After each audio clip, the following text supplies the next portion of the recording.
Next, we will see the molecular orbital theory, MOT, in chemical bonding.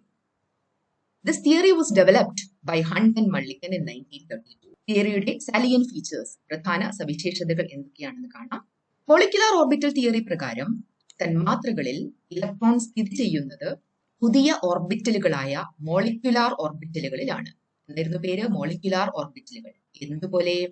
ആറ്റങ്ങളിൽ electron atomic ഓർബിറ്റൽസിൽ സ്ഥിതി ചെയ്യുന്നത് പോലെ. So electrons are present in certain new orbitals known as what? The molecular orbitals. How these molecular orbitals are formed? By the combination of atomic orbitals. Atomic orbitals കൂടി ചേർന്നാണ് എപ്പോഴും molecular orbitals ഉണ്ടാവുന്നത്. എങ്ങനെയുള്ള atomic orbitals? Of comparable energies and proper symmetry. ഏകദേശം ഒരേ എനർജിയും ഒരേ സിമെട്രിയുമുള്ള, proper symmetry, ചേരാൻ കഴിയുന്നവർ മാത്രമേ ചേരൂ. Okay, so atomic orbitals of comparable energies and proper symmetry. ഇനി അറ്റോമിക് ഓർബിറ്റൽസിൽ the electrons are under the influence of only one nucleus. അല്ലെ, ഒരു ന്യൂക്ലിയസേ ആറ്റത്തിലുള്ളൂ. പക്ഷെ മോളിക്കുലാർ ഓർബിറ്റൽസിൽ അങ്ങനെയാണോ? മോളിക്യൂൾസ് എന്ന് പറഞ്ഞാൽ ഒന്നിലധികം ന്യൂക്ലിയസ് ഉണ്ട്. സോ നമുക്ക് പറയാം atomic orbital is monocentric, only one nucleus, one center, whereas molecular orbital is what? Polycentric. By the combination of atomic orbitals, how many molecular orbitals will be formed? Equal numbers. അതായത് കൂടിച്ചേരുന്ന atomic ഓർബിറ്റൽസിന്റെ എണ്ണം തന്നെ ആയിരിക്കും molecular ഓർബിറ്റൽസിന്റെ എണ്ണം എന്ന് പറയുന്നത്. അതിൽ പകുതി ബോണ്ടിങ് മോളിക്കുലാർ ഓർബിറ്റൽ എന്ന് അറിയപ്പെടുന്നു, അടുത്ത പകുതി ആന്റി ബോണ്ടിങ് മോളിക്കുലാർ ഓർബിറ്റൽ എന്ന് അറിയപ്പെടുന്നു. അതായത് രണ്ട് അറ്റോമിക് ഓർബിറ്റൽ കൂടി ചേർന്നാൽ ഉണ്ടാവുന്നതിൽ ഒന്ന് ബോണ്ടിങ് മോളിക്കുലാർ ഓർബിറ്റൽ എന്നും അടുത്തതിനെ ആന്റി ബോണ്ടിങ് മോളിക്കുലാർ ഓർബിറ്റൽ എന്നും പറയപ്പെടുന്നു. അതിൽ ബോണ്ടിങ് മോളിക്കുലാർ ഓർബിറ്റലിൽ എപ്പോഴും എനർജി ആന്റി ബോണ്ടിങ് മോളിക്കുലാർ ഓർബിറ്റലിനേക്കാൾ കുറവായിരിക്കും. എനർജി കുറവായതുകൊണ്ട് അതിന് സ്റ്റെബിലിറ്റിയും കൂടുതൽ ആയിരിക്കും. ഇനി എന്താ വേണ്ടത്? മോളിക്കുലാർ ഓർബിറ്റൽസിൽ, അറ്റോമിക് ഓർബിറ്റൽസിൽ ഇലക്ട്രോൺ ഫില്ല് ചെയ്യുന്നത് പോലെ തന്നെ ഇലക്ട്രോൺ ഫില്ലിംഗ് നടക്കണം, എന്നാലേ മോളിക്യൂൾ ഉണ്ടാവുകയുള്ളൂ. And how the electron filling occurs? According to the same rules as we have seen in atomic orbitals. ഏതൊക്കെയാണ്? The Pauli's exclusion principle, Hund's rule, and the of-Bohr principle. Next is formation of molecular orbitals by an approximation method called linear combination of atomic orbitals, LCAO method. According to this method, the molecular orbitals are formed by the linear combination of atomic orbitals എന്നാണ്. എന്താ linear combination? The addition and subtraction of wave functions. Wave functionsനെ നമ്മൾ represent ചെയ്യുന്നത് psi എന്ന letter ഉപയോഗിച്ചാണ്.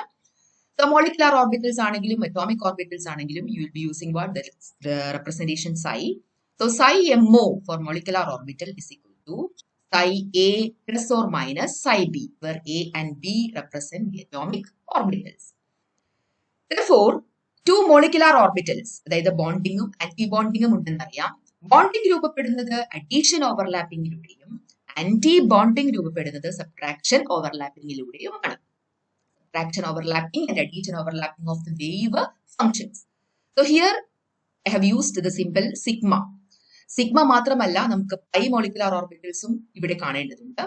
So sigma ബോണ്ടിങ്ങിനെ sigma എന്ന് മാത്രവും, അതാണ് psi a plus psi b എന്ന് കാണിച്ചിരിക്കുന്നത്.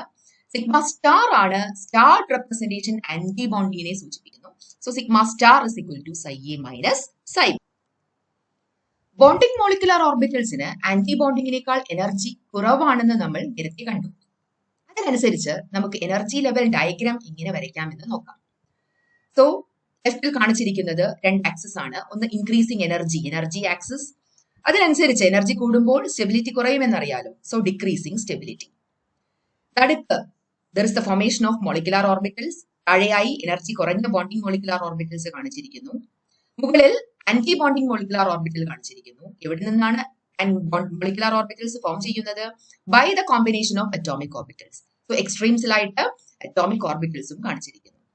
Atomic orbitals psi a and psi b combine together to form bonding molecular orbital, which is psi a plus psi b, and anti-bonding molecular orbital psi a minus psi b. ഇതാണ് representation. Now we will see the differences between bonding and anti-bonding molecular orbitals. So first bonding molecular orbital, second anti-bonding molecular orbital. ആദ്യത്തെ difference എന്ന് പറയുന്നത് ഫോർമേഷനിലാണ്. എങ്ങനെയാണ് bonding molecular orbital is formed by the addition of atomic orbitals, addition overlapping. Antibonding molecular orbital is formed by the subtraction overlapping of atomic orbitals. രണ്ടാമത്തേത് ഇങ്ങനെ form ചെയ്യുമ്പോൾ I have already told you that these molecular orbitals are what polycentric. So in between the nuclei or in the region between the nuclei, there will be greater electron density in bonding molecular orbitals. എന്നാലേ bonding നടക്കൂ, attraction കൂടും. Whereas the region between the nuclei has lesser electron density in antibonding molecular orbitals. And since there is greater electron density, that leads to attraction between the atoms. Electron density കൂടുന്നതിനനുസരിച്ച് ന്യൂക്ലിയസിന് ഇടയ്ക്കുള്ള electron density കൂടുന്നതിനനുസരിച്ച് അത് ആറ്റങ്ങൾ തമ്മിലുള്ള attraction കൂടുതൽ ഉണ്ടാക്കും. അതാണ് bonding molecular orbitals കാണുന്നത്. വെറാസ് ഇലക്ട്രോൺ ഡെൻസിറ്റി കുറവായതുകൊണ്ട് that will lead to what? അവിടെ ന്യൂക്ലിയസ് അടുത്ത് വരും. ന്യൂക്ലിയസ് അടുത്ത് വരുമ്പോൾ പോസിറ്റീവുമാണ് അടുത്ത് വരുന്നത്. സോ റിപ്പൽഷന് കാരണമാവും. So that will lead to what? Repulsion between the atoms. So anti-bonding molecular orbital doesn't favor bonding. ഇനി ആർക്കാണ് എനർജി കുറവ്? ബോണ്ടിങ് മോളിക്കുലർ ഓർബിറ്റൽസിന് എനർജി കുറവും ആന്റിബോണ്ടിങ് മോളിക്കുലർ ഓർബിറ്റൽസിന് എനർജി കൂടുതലും ആണ്. Now the type of molecular orbitals. നേരത്തെ ഞാൻ ഒരു സിഗ്മ ആൻഡ് പൈ റെപ്രസെന്റേഷനെ കുറിച്ച് പറഞ്ഞിരുന്നു. So in diatomic molecules, the molecular orbitals are represented by the letters sigma and pi. അല്ലെ, സിഗ്മ ബോണ്ടും പൈ ബോണ്ടും നമ്മൾ നേരത്തെ കണ്ടതാണ്. അതേ റെപ്രസെന്റേഷൻ തന്നെ. സിഗ്മ എന്ന് പറയുന്നതിൽ molecular orbitals are symmetrical around the bond axis. Sigma means cylindrically symmetrical എന്നാണ് sigma കൊണ്ട് ഉദ്ദേശിക്കുന്നത്. Whereas pi represents what? The molecular orbitals which are not symmetrical around the internuclear axis. അടുത്തതായി ഡയറ്റോമിക് മോളിക്യൂൾസിൽ കാണുന്ന sigma pi orbitals ഏതൊക്കെ ഉണ്ടെന്നും അവയുടെ energy ലെവലുകൾ എങ്ങനെയായിരിക്കും എന്ന് നോക്കാം. അറ്റോമിക് ഓർബിറ്റൽസ് 1s ഉണ്ട്, അതുപോലെ 2s 2p ഓർബിറ്റൽസ് ഉണ്ട്. 1s അറ്റോമിക് ഓർബിറ്റൽസ് കൂടി ചേർന്ന് ഉണ്ടാവുന്നതാണ് sigma 1s bonding and sigma star 1s anti bonding. So 1s നിന്നും സിഗ്മ 1sഉം സിഗ്മ സ്റ്റാർ 1sഉം ഉണ്ടാവുന്നു. അതുപോലെ 2s അറ്റോമിക് ഓർബിറ്റൽസിൽ നിന്നും സിഗ്മ 2sഉം സിഗ്മ സ്റ്റാർ 2sഉം ഉണ്ടാവുന്നു. 2p ഓർബിറ്റൽസിൽ നിന്നും സിഗ്മ ഓർബിറ്റൽസും ഉണ്ടാവുന്നു, അതുപോലെ തന്നെ പൈ മോളിക്കുലർ ഓർബിറ്റൽസും ഉണ്ടാവുന്നു. ഓരോന്നായി കാണാം. Sigma 1s sigma star 1s ഇതിൽ ആർക്കാണ് എനർജി കുറവ്? സിഗ്മ 1s, കാരണം അതിന് ബോണ്ടിങ് മോളിക്കുലർ ഓർബിറ്റൽസ് ആണ്. അതുപോലെ sigma 2s and sigma star 2s, star ഇടുന്നത് ആന്റി ബോണ്ടിങ്ങിനാണ്. Sigma 2pz, usually z axis is taken as the internuclear axis. So sigma 2pz എന്ന് പറയുന്നത് ബോണ്ടിങ്ങും അതിന് anti bonding sigma star 2pz. ബാക്കി രണ്ട് പി ഓർബിറ്റൽസ് ഉണ്ട്, അറ്റോമിക് ഓർബിറ്റൽസ്. അവര് pi bond ആണ് ഫോം ചെയ്യുന്നത്. സോ പൈ 2px അതിന്റെ corresponding anti bonding pi star 2px and pi 2py corresponding anti bonding is what? Pi star 2py. Next is energy level order. രണ്ടായിട്ടാണ് നമുക്കിത് പഠിക്കാനുള്ളത്. Nitrogen വരെയുള്ള diatomic molecules including nitrogen, that is 14 electrons, 14 electrons വരെയുള്ള order ഇങ്ങനെയാണ്. Sigma 1s less than sigma star 1s, less than sigma 2s, less than sigma star 2s, less than pi 2px is equal to pi 2py, less than sigma 2pz, less than pi star 2px is equal to pi star 2py, less than sigma star 2pz. ഇത് ഏത് വരെയായിരുന്നു? Nitrogen വരെ. For the electrons greater than 14, 14ൽ കൂടുതൽ electrons മോളിക്യൂളിൽ വരുമ്പോൾ, അതായത് oxygen, fluorine etcetera, the energy level order changes and the order is sigma 1s less than sigma star 1s, less than sigma 2s, less than sigma star 2s, less than sigma 2pz, less than pi 2px is equal to pi 2py, less than pi star 2px is equal to pi star 2py, less than sigma star 2pz. Next is electronic configuration, electron വിന്യാസം.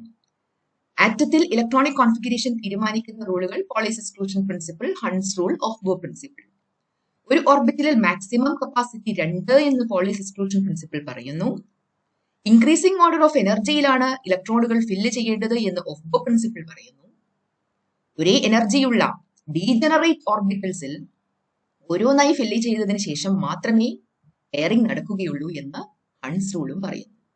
ഇതേ റൂളുകൾ ഉപയോഗിച്ച് നമുക്ക് മോളിക്യൂൾസിലും electronic configuration പറയാം. So electronic configuration പറയുന്നതിലൂടെ നമുക്ക് മോളിക്യൂളിന്റെ molecular ബിഹേവിയറും explain ചെയ്യാം. From the electronic configuration, we will get the number of electrons in the bonding molecular orbitals, Nb, and number of electrons in the antibonding molecular orbitals, Na. Nb യും Na യും കിട്ടിയാൽ if Nb is greater than Na, അതായത് energy കുറഞ്ഞ ഓർബിറ്റൽസിലായ bonding molecular ഓർബിറ്റൽസിൽ electron കൂടുതൽ ഉണ്ടെങ്കിൽ then the molecule will be stable. So stability തീരുമാനിക്കുന്നത് bonding molecular orbitals ആണ്. If the electrons are greater in bonding molecular orbital, then the molecule is stable. അടുത്തത് bond order. By writing electronic configuration, you can find out bond order. എന്താണ് bond order? It is half the difference between the number of electrons in the bonding molecular orbitals and anti-bonding molecular orbitals. So bond order is represented as half into Nb minus Na. എപ്പോഴാ molecule bond order അനുസരിച്ച് stable ആവുക? When the bond order is positive, the molecule is stable. Positive ആവണം. If it is zero, the molecule is unstable. അടുത്തത് nature of the bond. Multiple bonds. Single covalent bond ആണോ? Double covalent bond ആണോ? Triple bond ആണോ? എന്നൊക്കെ പറയാൻ bond orderന്റെ value കണ്ട് തീരുമാനിക്കാം. If the bond order is 1, there is a single covalent bond. If it is 2, the bond is double bond. If it is 3, the bond is what? A triple bond. അടുത്തത് bond length. Bond order കൂടുന്നതിനനുസരിച്ച് bond length കുറയും. They are inversely proportional. So greater the bond order, lesser the bond length, greater the bond strength. Next, magnetic nature. If the bond order is fractional, the molecule will be definitely paramagnetic. Fractional ആണെങ്കിൽ molecule എന്തായാലും paramagnetic ആയിരിക്കും. Whereas if it is a whole number, it can be diamagnetic or paramagnetic. Dia ആവാം, paramagnetic ആവാം. ആ സമയത്ത് നമ്മൾ നോക്കേണ്ടത് electronic configuration ആണ്. If any one of the orbital is Zwingli occupied, ഏതെങ്കിലും ഒന്ന് അൺപെയ്ഡ് ആയിട്ട് നിൽക്കുന്നു, പെയ്ഡ് അല്ലാതെ നിൽക്കുന്നുണ്ടെങ്കിൽ ഒരെണ്ണം മതി, then it is what the molecule will be paramagnetic. For example, oxygen molecule is paramagnetic, whereas nitrogen molecule is diamagnetic. Next is bonding in some homonuclear diatomic molecules. First, hydrogen, H2. You know that hydrogen is formed by the combination of two hydrogen atoms. Hydrogen ilulla electron atomic orbital aayittulla 1s ilanuള്ളത്. So 1s atomic orbitals will combine together to form sigma 1s molecular orbital. ഏതായിരുന്നു sigma 1s. So the electronic configuration എന്തായിരിക്കും? sigma 1s2. അല്ലെ, sigma 1s2. So bond order calculate ചെയ്യാം. Nb minus Na by 2, that is 2 minus 0 by 2. Bond order is 1. Bond order 1 ആണ്, positive ആണ്, molecule is stable. There is a single covalent bond. And in the configuration, രണ്ട് ഇലക്ട്രോണും paid ആയിട്ടാണ് നിൽക്കുന്നത്. No unpaired electrons. So the molecule will be diamagnetic. So hydrogen molecule is diamagnetic. Next molecule, helium, He2. Helium molecule is formed by the combination of two helium atoms. So there are total 4 electrons. The electronic configuration will be sigma 1s2, sigma star 1s2. ശരിയല്ലേ? sigma 1s2, sigma star 1s2. Bond order calculated as 2 minus 2 divided by 2. Like half into 2 minus 2. That is 0. Molecular bond order 0 ആണെങ്കിൽ exist ചെയ്യുമോ? ഇല്ല. The molecule is unstable. Next, lithium molecule, Li2. Electronic configuration. So lithium, atomic number 3, total number of electrons is equal to 6. So sigma 1s2, sigma star 1s2, sigma 2s2. You can calculate the bond order as half into 4 minus 2. So really 4 minus 2. That is also equal to 1. Since it is positive, the molecule is stable and there are no unpaired electrons here also. So it is diamagnetic. അടുത്തത് Be2, beryllium molecule. Atomic number 4, the total number of electrons 4 plus 4, 8. Configuration becomes sigma 1s2, sigma star 1s2, sigma 2s2, sigma star 2s2. Bond order is 4 minus 4 by 2 is equal to 0. Molecule exist cheyo? Illa. The molecule is unstable. Next, boron molecule, B2. Atomic number 5. 5 plus 5, 10 electrons total. So the configuration is sigma 1 is 2, sigma star 1 is 2, sigma 2 is 2, sigma star 2 is 2. Then pi 2p x1 and pi 2p y1 following Hund's rule. Okay. So bond order is calculated as half into 6 minus 4. 6 electrons in bonding and 6 electrons in antibonding. 1. So B2 is paramagnetic. Why? Because എന്തുകൊണ്ട് അവിടെ paramagnetic വരുന്നത്? ഇതുവരെ കണ്ടത് നമ്മൾ diamagnetic ആയിരുന്നു. ഓരോ ഇത് കണ്ടില്ലേ, പൈയില് ഓരോ ഇലക്ട്രോൺ വീതം എന്തായിരുന്നു? അൺപെയ്ഡ് ആയിട്ട് നിൽക്കുകയാണ്. So it is paramagnetic. Next molecule is carbon. Carbon molecule. Carbon molecule C2. Carbon atomic number 6. So total number of electrons 6 plus 6 12. Configuration is sigma 1 is 2, sigma star 1 is 2, sigma 2 is 2, sigma star 2 is 2, pi 2p x2 and pi 2p y2. എല്ലാം paired ആണ്. നേരത്തെ കണ്ടതുപോലെ അല്ല. So bond order is half into 8 minus 4 2. C2 is diamagnetic. കാരണം എന്താണ്? ഒന്നും unpaid ആയിട്ട് നിൽക്കുന്നില്ല. Now next nitrogen molecule N2. Atomic number 7. So 7 plus 7 14 electrons. 14 electrons വരെ ഞാൻ എന്താന്ന് പറഞ്ഞത്? The order is sigma 1 is 2, sigma star 1 is 2, sigma 2 is 2, sigma star 2 is 2, then pi comes. So ഇവിടെയും അതുപോലെ തന്നെ sigma 1 is 2, sigma star 1 is 2, sigma 2 is 2, sigma star 2 is 2, pi 2p x2, pi 2p y2, and then sigma 2p z2. ഇവിടെയും എല്ലാം paired ആണ്. So bond order can be calculated as half into 10 minus 4, that is 3. Positive stable ആണ്. Since all are paired, it is diamagnetic. Next is oxygen molecule O2. The atomic number is 8. So total 8 plus 8, 16 electrons. ഇങ്ങനെ arrange ചെയ്യാം. Sigma 1 is 2, sigma star 1 is 2, sigma 2 is 2, sigma star 2 is 2, sigma 2p z2. അല്ലെ, greater than 14 electrons ആയപ്പോ sigma 2s2 കഴിഞ്ഞാൽ പിന്നെ അടുത്തത് sigma 2p z2 ആണ് വരുന്നത്. pi 2p x2, pi 2p y2, and last 2 electrons എങ്ങോട്ട് പോകുന്നു? Hund's rule പ്രകാരം pi star 2p x1 and pi star 2p y1. So bond order is equal to 10 minus 6 by 2 2. So oxygen, in between two oxygen atoms there will be a double bond. കൂടാതെ the molecule is stable ആണ്. Quantum bond order is positive. And the molecule is what? Paramagnetic. എന്തുകൊണ്ടാണ്? Here there are unpaired electrons. So it is paramagnetic. Now next molecule neon. Neon molecule ഉണ്ടോ ഇല്ലയോ നോക്കാം. Total number of electrons is equal to what? 20.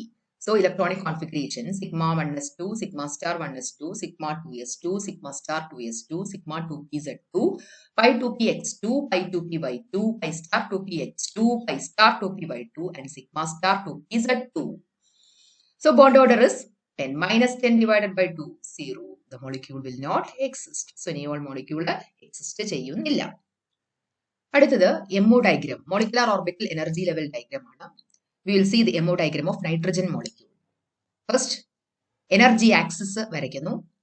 And at the ends, extremes, atomic orbitals കാണിക്കുന്നു.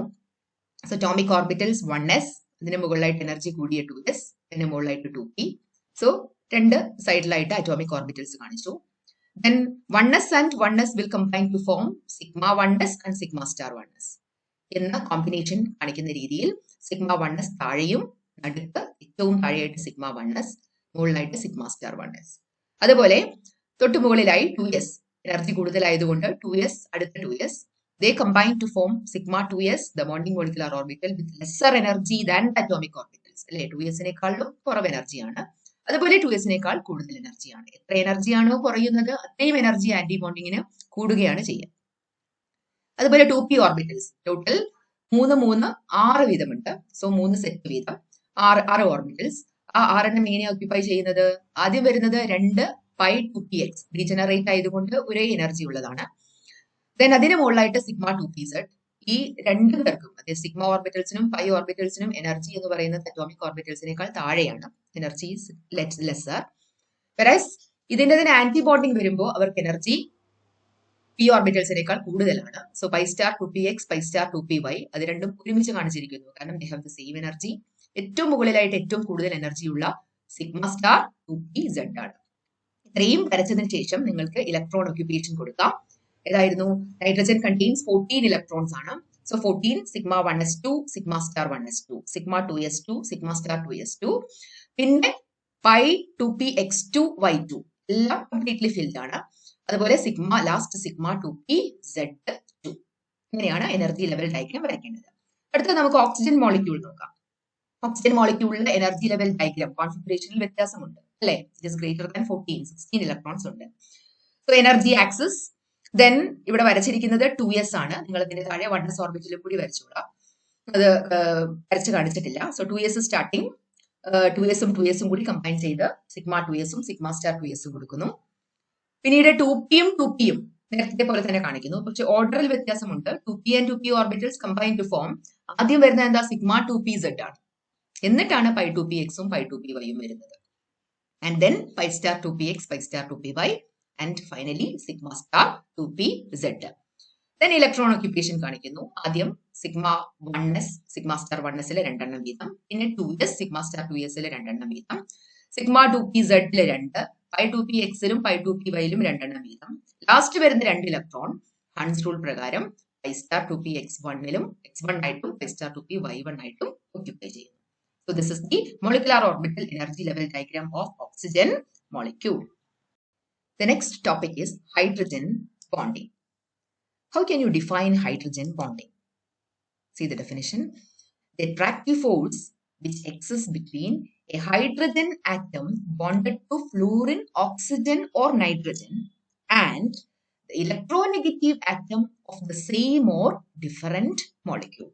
Once again, hydrogen bonding is the attractive force which exists between hydrogen atom. എങ്ങനെയുള്ള hydrogen atom ആണ്? That hydrogen atom is already bonded to fluorine, oxygen or nitrogen. അങ്ങനെയുള്ള hydrogen atom ആരോടാണ് hydrogen bonding കാണിക്കുന്നത്? With the electronegative atom of the same molecule, അതിൽ തന്നെയോ or the neighboring molecule. Hydrogen മോളിക്യൂളിന്റെ representation നോക്കാം. There are 3 HX molecules. എന്താണ് HX എന്ന് പറഞ്ഞാൽ? Hydrogen is bonded to what? X is the electronegative atom. It represents the highly electronegative atom. Okay. So here it is fluorine ആണ്. X represents the fluorine atom. അല്ലെ? So fluorineും ഹൈഡ്രജനുമായിട്ട് polar covalent bond ആണ്. So delta plus and delta minus. അങ്ങനെ 3 molecules കാണിച്ചിരിക്കുന്നു. ഇവർ തമ്മിലാണ്, in between these molecules there exists what? Hydrogen bond. So X minus of one molecule is having a very weak interaction. കണ്ടോ, dotted ലൈനിലാണ് കാണിച്ചിരിക്കുന്നത്. Weak interaction with hydrogen atom of another molecule. Another molecule ആണെന്ന് നിർബന്ധമില്ല കേട്ടോ. ഈ എക്സാമ്പിളിൽ കാണിച്ചിരിക്കുന്നത് 2 വ്യത്യസ്ത മോളിക്യൂളുകൾ തമ്മിലാണ്. Interaction വളരെ വീക്കർ ആയതുകൊണ്ടാണ് ഡോട്ടഡ് ലൈനിൽ ഉള്ളത്. അത് നോർമൽ കോവാലന്റ് ബോണ്ടിനേക്കാൾ വീക്കർ ആണ്. So this is the representation. Now what are the conditions for hydrogen bond formation? 2 condition ആണ്. ഹൈഡ്രജൻ വളരെ കൂടിയ ഇലക്ട്രോനെഗറ്റിവിറ്റി ഉള്ള ആറ്റങ്ങളായ ഫ്ലൂറിൻ, ഓക്സിജൻ, നൈട്രജനോട് ഓൾറെഡി ബൈൻഡ് ചെയ്തിരിക്കണം. അങ്ങനെയുള്ള കണ്ടീഷനിൽ മാത്രമേ ആ ഹൈഡ്രജൻ ആറ്റത്തിന് മറ്റൊരു ഇലക്ട്രോനെഗറ്റീവ് ആറ്റത്തോട് എന്ത് കാണിക്കാൻ കഴിയൂ? ഹൈഡ്രജൻ ബോണ്ടിങ്ങിൽ ഏർപ്പെടാൻ കഴിയുകയുള്ളൂ. So hydrogen atom should be bonded to highly electronegative atom such as fluorine, oxygen or nitrogen. ഈ 3 പേരുമാണ് ഉള്ള മോളിക്യൂൾസ് ആണ് ഹൈഡ്രജൻ ബോണ്ടിങ് കാണിക്കുന്നത്. ഇവരെ കാണിക്കുകയുള്ളൂ. Next is the size of the electronegative atom. അതായത് ഹൈഡ്രജൻ ബൈൻഡ് ചെയ്തിരിക്കുന്ന ഇലക്ട്രോനെഗറ്റീവ് ആറ്റം എന്ന് പറയുന്നത് വളരെ ചെറുതായിരിക്കണം. നമുക്കറിയാം ഫ്ലൂറിനും ഓക്സിജനും നൈട്രജനും വളരെ ചെറിയ സൈസുള്ള ആറ്റങ്ങളാണ്. So these are the conditions. Next is types of hydrogen bonding. ഏതൊക്കെ തരം ഹൈഡ്രജൻ ബോണ്ടിങ് ഉണ്ട്? 2 തരമാണ്. ഒന്ന് ഇന്റർമോളിക്കുലാർ ഹൈഡ്രജൻ ബോണ്ടിങ്ങും രണ്ടാമത്തത് ഇൻട്രാമോളിക്കുലാർ ഹൈഡ്രജൻ ബോണ്ടിങ്ങും. ഇന്റർമോളിക്കുലാർ ഹൈഡ്രജൻ ബോണ്ടിങ്ങും ഇൻട്രാമോളിക്കുലാർ ഹൈഡ്രജൻ ബോണ്ടിങ്ങും. ഇന്റർമോളിക്കുലാർ ഹൈഡ്രജൻ ബോണ്ടിങ് പേരിലേ അറിയാം, it is in between molecules ആണ്. നേരത്തെ കാണിച്ച example between 3 HX molecules inter ആണ്. Between water molecules inter molecule. Dotted ലൈനിൽ കാണിച്ചിരിക്കുന്നു between ammonia molecules. Okay. So fluorine, oxygen or നൈട്രജനുമായിട്ടുള്ള ബൈൻഡ് ചെയ്തിരിക്കുന്ന ഹൈഡ്രജൻ ഉള്ള വ്യത്യസ്ത മോളിക്യൂളുകൾ തമ്മിലുള്ള ബോണ്ടിങ് ആണ് ഇന്റർമോളിക്കുലാർ ഹൈഡ്രജൻ ബോണ്ടിങ്. എന്നാൽ ഇൻട്രാമോളിക്കുലാർ ഹൈഡ്രജൻ ബോണ്ടിങ് ആണെങ്കിലോ വിത്തിൻ ദ മോളിക്യൂൾ ആയിരിക്കും. Within the molecule. See the examples orthonitrophenol and salicylic acid. എന്താണ് orthonitrophenolil? In the same molecule there is the hydrogen atom and this hydrogen atom is weakly bonded through hydrogen, intramolecular hydrogen bonding with oxygen atom of the same molecule. Similarly in salicylic acid, hydrogen atom is weakly bonded through intramolecular hydrogen bonding with oxygen atom of the same molecule. So these are the different types of hydrogen bonding. Now, next, what is the effect of hydrogen bonding? What are the consequences of hydrogen bonding? നമുക്ക് രണ്ടെണ്ണം നോക്കാം. Higher melting and boiling points. ആർക്കൊക്കെയാണ് higher melting and boiling points വരുന്നത്? Water, ammonia, hydrogen fluoride, HF, alcohols. They show higher boiling point, and that is due to the association. They are associated through intermolecular hydrogen bonding. So association through intermolecular hydrogen bonding leads to what? The higher melting and boiling point. And the second one is solubility. Sugar, lower alcohols, etc. are highly soluble in water because they can form intermolecular hydrogen bonds with water. Solubility of sugar and alcohol is due to intermolecular hydrogen bonding.